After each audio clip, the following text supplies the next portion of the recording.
사랑하는 여러분, 요한은 서신의 형식을 빌려서 자신이 처한 상황을 설명하고 또 어떻게 이 글을 써서 일곱 교회에게 보내게 되었는지를 설명하기 시작합니다. 그런데 그의 글을 갑자기 다른 스타일로 변하고 있죠. 그는 큰 음성이 명령하는 대로 자기가 본 것을 보고하게 됩니다. 놀랍게도 그가 돌아서서 본 것은 인자 같으니 곧 예수 그리스도의 모습이었죠. 요한은 먼저 자신이 세 가지 면에서 수신자들의 상황에 동참하고 있는 당신들의 형제라고 밝히고 있습니다. 나 요한은 너의 형제요, 예수의 환난과 나라와 참음에 동참하는 자라. 하나님의 말씀과 예수를 증언하였으므로 말미암아 반모라 하는 섬에 있었더니 나는 당신들과 같이 예수의 환난에 동참하고 있습니다.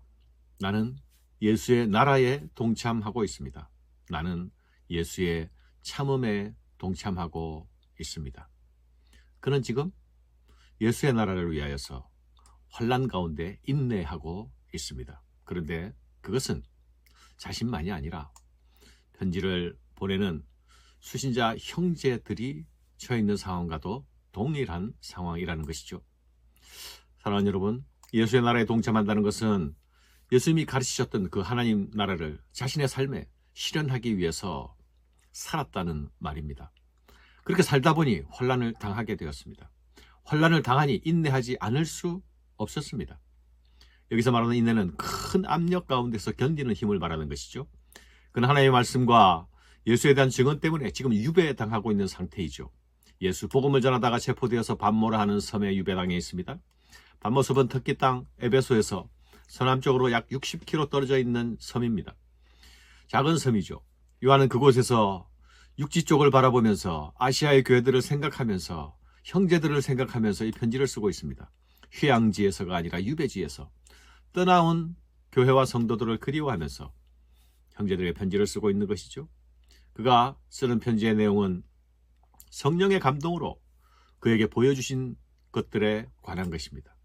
그가 그것을 보게 된 때를 주의 날이라고 밝히고 있습니다. 주의 날. 주의 날은 주일이죠. 주일이 되었지만 그는 사랑하는 성도들과 함께 예배할 수 없는 처지가 되었습니다. 그 아픔, 그 고통, 그 그리움 가운데 있는 요한을 하나님은 성령으로 위로해 주신 것이죠. 하나님의 품 안에 품어주신 것이죠. 그것이 주의 날 그가 보게 된 것들, 곧 장차 될 일들에 대한 환상입니다. 사랑하는 여러분, 이 땅의 성도는 고난과 환난을 통과하는 사람들입니다. 요한은 자신을 고난받는 교회와 동일시하고 있지 않습니까? 하나님은 고난받는 성도들과 함께 하십니다. 그는 유배지에 있지만 그곳에서 하나님의 임재를 경험하고 있죠. 하나님이 깊이 찾아오셨죠. 하늘의 비밀을 열어 보여주고 계시죠. 예수를 따라가는 증인들은 환난과 고난이 기다리는 길을 가는 자들입니다. 그러나 그것이 예수를 따르는 길을 막지 못합니다. 예수 편에 서는 증인의 길은 내가 겪는 환난보다 더 큰 하나님의 임재와 더 큰 하나님의 위로가 함께하는 길이기 때문이죠.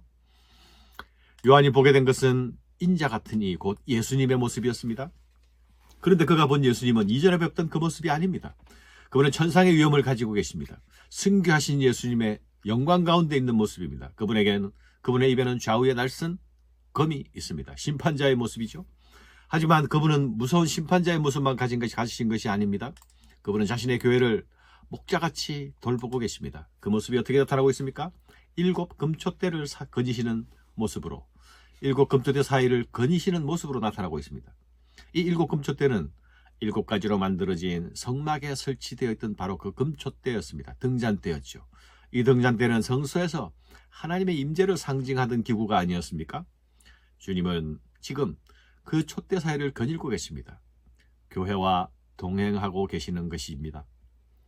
네가 본 것은 내 오른손에 7별의 비밀과 또 7 금촛대라. 7별은 7 교회와 사자요, 7 촛대는 7 교회니라. 사랑하는 여러분, 주님은 지금도 자신의 교회를 돌보고 계십니다. 교회 사이를 거닐고 계십니다. 교회를 섬기는 일꾼들을 다스리고 계십니다. 세상이 보기에는 교회는 한번 훅 불면 날아갈 것 같이 보입니다. 로마 제국도 교회를 그리 생각했죠. 그러나 그것이 가능할 수 없는 이유가 여기 있습니다. 주께서, 영광의 주께서 자신의 교회와 성도와 사역자들을 돌보아 주시기 때문입니다. 이 땅을 통과하는 성도들이 세상을 향해 담대함을 가질 수 있는 이유가 여기 있습니다. 요한이 본 환상은 주님의 모습을 보는 것으로 그치지 않습니다. 그는 주님의 말씀을 듣게 되지요. 그가 영광스러운 주님의 모습 앞에서 죽은 자같이 엎드려져 있었습니다. 그때 주님의 음성이 들려옵니다. 요한은 주님이 이 땅에 계실 때에 주의 품을 파고들던 제자가 아니었습니까? 스스로 주의 사랑받던 제자라고 소개했습니다. 그러나 하늘의 영광을 입으신 주님 앞에서 그는 죽은 자같이 땅에 엎드러질 수밖에 없습니다. 우리가 그 영광을 감당할 수 없기 때문이죠. 그가 오른손을 내게 얹고 이르시되 두려워하지 말라. 나는 처음이요 마지막이니 곧 살아있는 자라. 내가 전에 죽었노라. 볼지어다 이제 세세토록 살아있어 사망과 음부의 열쇠를 가졌노니 그러므로 네가 본 것과 지금 있는 일과 장차 될 일을 기록하라. 주님은 요한에게 두려워하지 말라 하십니다. 부활하신 주님을 뵙던 제자들에게도 주님은 두려워 말라 하셨죠. 또한 주님은 자신을 처음이요 마지막이라 소개합니다. 1장 8절 말씀에서 하나님이 자신을 알파와 오메가라 하시지 않았습니까? 주 하나님이 이르시되 나는 알파와 오메가라. 이제도 있었고 전에도 있었고 장차 올 자요 전능한 자라. 예수님은 성부 하나님과 구별되는 성자의 위를 가지신 분이죠. 그러나 동일한 하나님이십니다. 동일한 하나님이시므로 하나님의 신적 속성을 공유하고 계십니다. 주님은 자신을 전에는 죽었지만 지금은 살아있는 자라 말씀하시죠. 곧 살아있는 자라 내가 전에 죽었었노라. 왜 이렇게 소개하고 있습니까? 예수를 따르다가 상처입고 무너져가는 자들을 위로하시기 위함입니다. 지금 걸어가는 그 길이 죽는 것 같아 보여도 그것이 아니라 사는 길이라 말씀하시는 것이죠. 그것이 이기는 길이다. 승리의 길이다 말씀하시는 것입니다. 주님은 역전하셨죠. 죽음에서 살아나신 것만이 아닙니다. 죽임을 당하던 자에서 사망과 음부의 열쇠를 가지신 분으로 바뀌셨습니다. 온 세상의 권세를 가지신 분으로 이제 그분은 심판자로 서 계십니다. 주님은 요한에게 네가 본 것을 기록하라 하십니다. 기록하라. 그러므로 네가 본 것과 지금 있는 일과 장차 될 일을 기록하라. 왜 기록하라 하시는 것입니까? 요한이 본 그리스도의 모습은 이 땅에 있는 모든 교회와 예수를 따르는 모든 성도들이 꼭 보고 듣고 알아야 할 모습이기 때문입니다.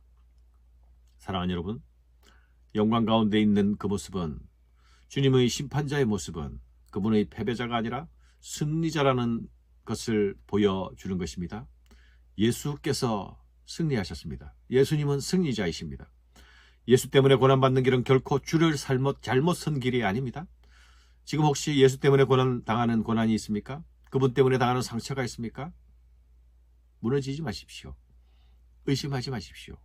그 길이 바로 승리의 길입니다. 감사합니다.